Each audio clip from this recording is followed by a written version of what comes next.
G'day, Ben here. In this Groove Your Siemens video, I'm going to show you how you can quickly build and view mobile interfaces for your Siemens S7 PLC. Now to do this, I'm going to need three things. Groove server for Windows, a tag server that connects to Siemens PLCs, and my Siemens S7 1513 PLC.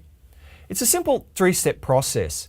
First, I'll enter the S7 tags I want to see in Groove into my tag server. I'm going to be using Kepware's KepServer EX installed on a Windows computer. Second, I'll add the tag server into Groove Build and import those tags. And third, I'll attach gadgets to those tags, then save and view the data on my desktop web browser and on my Samsung Galaxy S4 smartphone. So if you're ready, let's get started. I'm going to remote desktop to a Windows 7 PC. I've already downloaded and installed Kepware's KepServer EX free trial that'll run with all features and drivers for a full 2 hours, just like Groove Server for Windows. So this means that together it's the perfect way to trial all the steps in this video for free. Let's go ahead and open up KepServer's configurator and click New Channel. Give it a name. I'm going to call it Siemens. And from the drop-down driver list, I'll choose Siemens TCP/IP Ethernet. But before I move on, just take a look at all the other drivers supported. All of these systems are now compatible with Groove. And this means that while this video is covering Siemens PLCs connecting to Groove, these three steps largely apply to anything in this list. Okay, sorry, I get a little excited there, so let's get back to work. Click Next, and if you have more than one interface card, be sure and select that one that the Siemens S7 controller is on. Go ahead and select the defaults for all the remaining dialogues. Now that the channel is created, let's go ahead and add a device. I'm going to give it a name. In this case, I'm going to call it S7 1513 for my PLC here. And select the device. The ID is the IP address. Accept the defaults on the next few dialogues, and okay, there we go. So now that we have a channel and a device, let's add a few tags. Right click and select New Tag, and I'm going to add a digital output. Give it a name and put the address in. In my case, it's the first output of the card, so it's called Q0.0 and the type is a Boolean. Now let's also add a variable. Right click and select New Tag, give it a name, and the memory address of this is QD6 and the type is a float. Okay, that's it. I'm done with step one. Now let's automatically import those tags into Groove.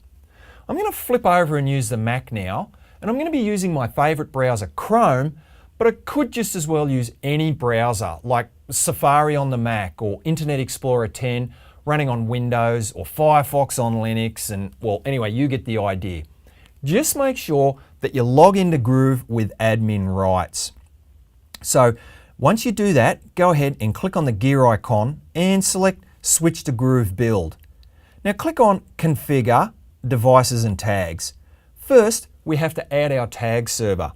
I'm going to call it Siemens and go ahead and put in the address and the port of the tag server. Next, I simply import those tags from that server by clicking on Import Tags. Boom! That's it. I'm done with step two. Now, the last step is the really fun part, building our page in Groove with no programming. Let's start by dragging a button onto the page and connecting it to the digital output on the S7s here.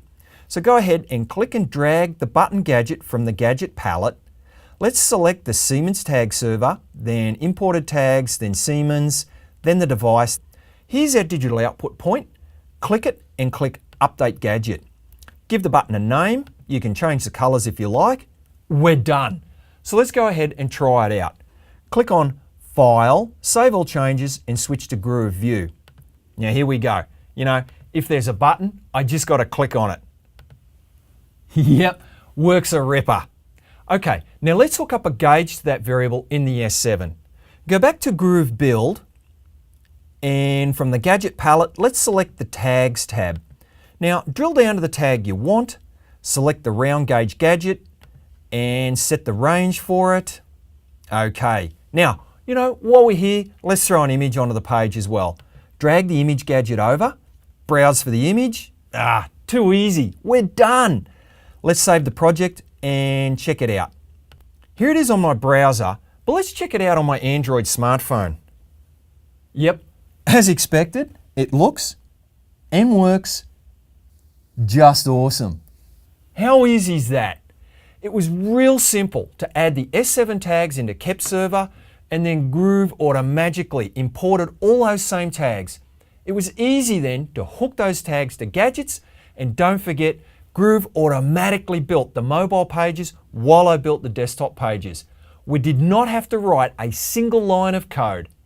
Groov your Siemens S7. It's a simple 3-step process. For more information, check out groov.com. Till next time, cheers mate.